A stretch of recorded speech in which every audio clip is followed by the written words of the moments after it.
गीता में भगवान श्री श्याम सुंदर ने कहा है, कर्मण्यवाधिकारस्ते मा फलेषु कदाचन। व्यक्ति जैसा कर्म करता है मैं उसको वैसा फल देता हूं, अच्छा हो या बुरा। कार्तिक मास में आपके प्रत्येक कर्म का फल आपको अधिक लगता है, चाहे आप अच्छा कर्म कीजिए चाहे आप बुरा कर्म कीजिए, यह आपके ऊपर डिपेंड है। हमारे किसान भाई जानते हैं, बीज बोओगे चाहे कम या ज्यादा फसल मिलेगी। जीवन रूपी खेत में कर्म ही आपका बीज है, कम हो या ज्यादा काटना आप ही को है। आपके किए हुए कर्म से आपको कोई बचा नहीं सकता। आप इस बात को ऐसे समझिए। इस बात को मैं इसलिए प्रारंभ में समझा रहा हूं कि कार्तिक मास में आप लोग सभी यहां या आस्था पे कहीं भी बैठकर सुन रहे हैं, बड़े सावधानी पूर्वक अपने कर्म को समझें और आगे करें। एक राजा था एक राज्य का, सभा में बैठा हुआ था। अचानक से उसके दिमाग में, बुद्धि में एक विचार आया, जिस समय मैं पैदा हुआ, मेरा जन्म हुआ, उसी समय पर, उसी दिन, उसी पल, उसी क्षण और भी लोग जिनका जन्म हुआ होगा, और भी तो इस राज्य में लोग जन्म लिए होंगे उसी समय, उसी दिन, उसी समय में, उसी मुहूर्त में। समय भी वही है, मुहूर्त भी वही है, दिन भी वही है, महीना भी वही है, टाइमिंग भी वही है। अकेला मैं राजा क्यों बना और सब राजा क्यों नहीं है?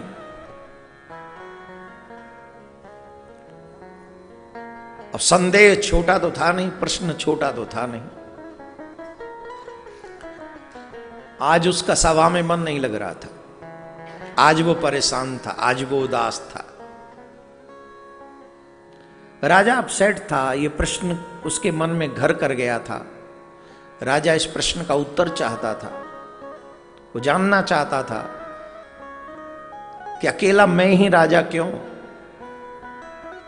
वजह क्या है, रीजन क्या है, कारण क्या है।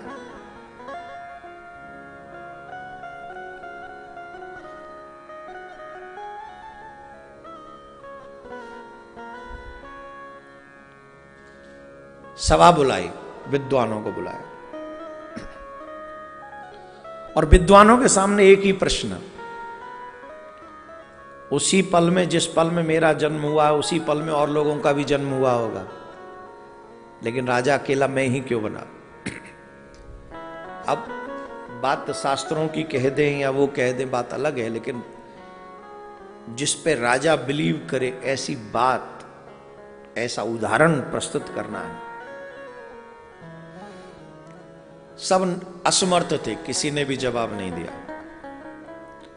राजा परेशान होने लगा तो एक वयोवृद्ध व्यक्ति थे, उन्होंने कहा, देखो तुम्हारे प्रश्न का उत्तर हमारे पास तो नहीं है, पर जंगल में चले जाओ, वहां एक महात्मा है और बड़े तपस्वी महात्मा है, हमको ऐसा लगता है वो तुम्हारे प्रश्न का उत्तर सही देंगे। अब राजा को सुबह होने की प्रतीक्षा होने लगी कि मुझे सुबह जाना ही, जंगल वन में जाना है और वन में जाके महात्मा जी से मिलना है। तो राजा ने सबसे कह दिया कि सुबह हम चलेंगे। बोले ठीक, चलना है। सब तैयार हुए, सुबह हुआ, राजा स्नान इत्यादि करके निकल गए कुछ मंत्रियों के साथ में। और जब मंत्रियों के साथ में वो निकले, कुछ देर बाद वन में पहुंचे और जब वन में जाकर उन्होंने देखा एक महात्मा बैठे हुए हैं, दर्शन किए, बड़ा प्रसन्न हुआ। पर एक अद्भुत घटना घट रही है वहां, बड़ी विचित्र घटना घट रही है। क्या? बोले जिस महात्मा के पास में वो गए हैं वो आग के अंगारे खा रहे हैं, आग के अंगारे खा रहे हैं। महात्मा तपस्वी हैं और अंगारे खा रहे हैं, मतलब आग खा रहे हैं। बात समझ से परे थी, पर भी फिर भी कर क्या सकते थे। प्रणाम किया और राजा ने कहा कि मैं आपके पास एक जिज्ञासा लेकर आया हूं, मैं आपसे कुछ जानना चाहता हूं, मैं जानना चाहता हूं। प्रश्न किया, जिस समय में, जिस मुहूर्त में, जिस दिन में, जिस महीने में मेरा जन्म हुआ, उसी समय में, उसी महीने में, उसी मुहूर्त में और बहुत लोग इस राज्य में उत्पन्न हुए होंगे, पर राजा अकेला मैं ही क्यों बना? संत अग्नि खाते रहे और कहने लगे, तेरे प्रश्न का उत्तर मेरे पास नहीं है, जा आगे चला जाए, एक और महात्मा बैठा होगा, उससे जाके पूछ। राजा को लगा इनके पास आया, अब इन्होंने भी आगे खिसका दिया, पर प्रश्न का उत्तर चाहिए था, इसलिए राजा आगे गया। आगे गए, वहां जाके देखा, महात्मा को प्रणाम किया, एक बड़े श्रेष्ठ संत से वो विराजमान है। वहां पहुंचे तो वहां भी ये घटना घट रही है अजीब सी, और वो अजीब घटना ये है कि महात्मा माटी का भक्षण कर रहे हैं, बार बार मिट्टी खाए जा रहे हैं, बार बार मिट्टी खाए जा रहे हैं, बार बार मिट्टी खाए जा रहे हैं। एक आग खा रहा है, एक माटी खा रहा है। राजा ने पूछा, मेरा प्रश्न है, मैं अपना प्रश्न लेकर आपके पास आया हूं। प्रश्न है, अकेला राजा मैं ही क्यों बना? उसी समय में और भी लोग उत्पन्न हुए होंगे, जन्म हुआ होगा। तो महात्मा बोले, तेरे प्रश्न का उत्तर मेरे पास नहीं है, जल्दी चला जाए, एक गांव में एक व्यक्ति मरने वाला है, उस व्यक्ति से जाके मिल, वही तेरे प्रश्न का उत्तर देगा। और सुन, लेट हुआ तो वो मर जाएगा।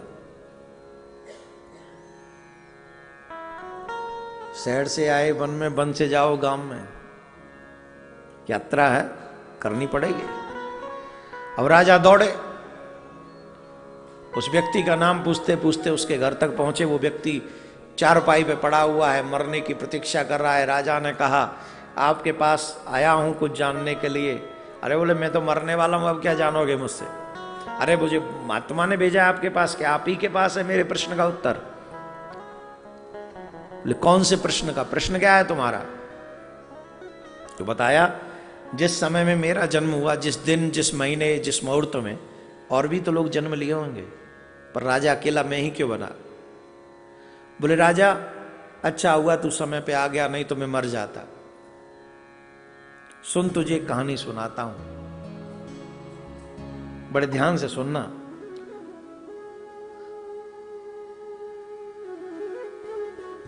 कुछ समय पहले 4 भाई थे, विपत्ति काल था, और विपत्ति काल में वो जंगल में रहा करते थे।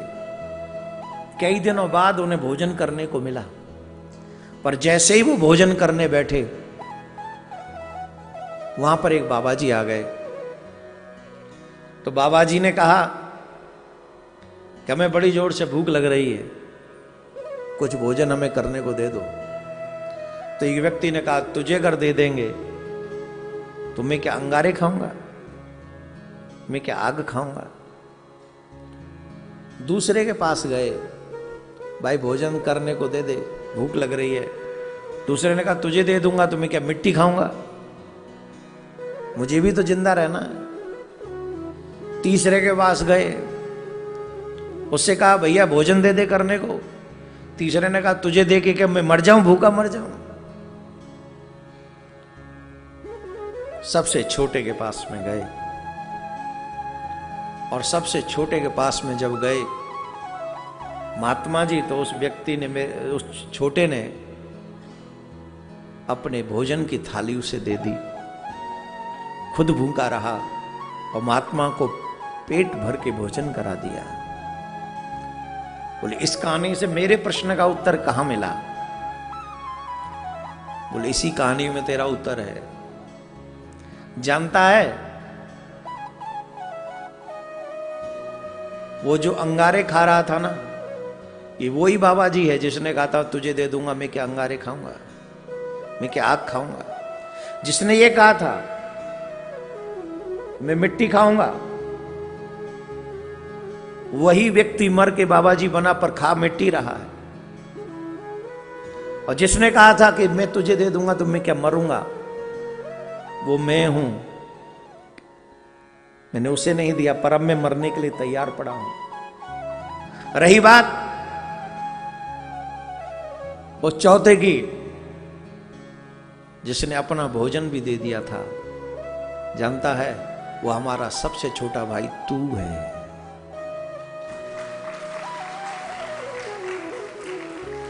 हम तीनों ने नहीं दिया था, लेकिन हमारा जो सबसे छोटा भाई है वो तू है। तूने ही अपनी भोजन की थाली उस महात्मा को दे दी, और उसका फलस्वरूप यह है, उस कर्म का फल यह है कि आज तू राजा है।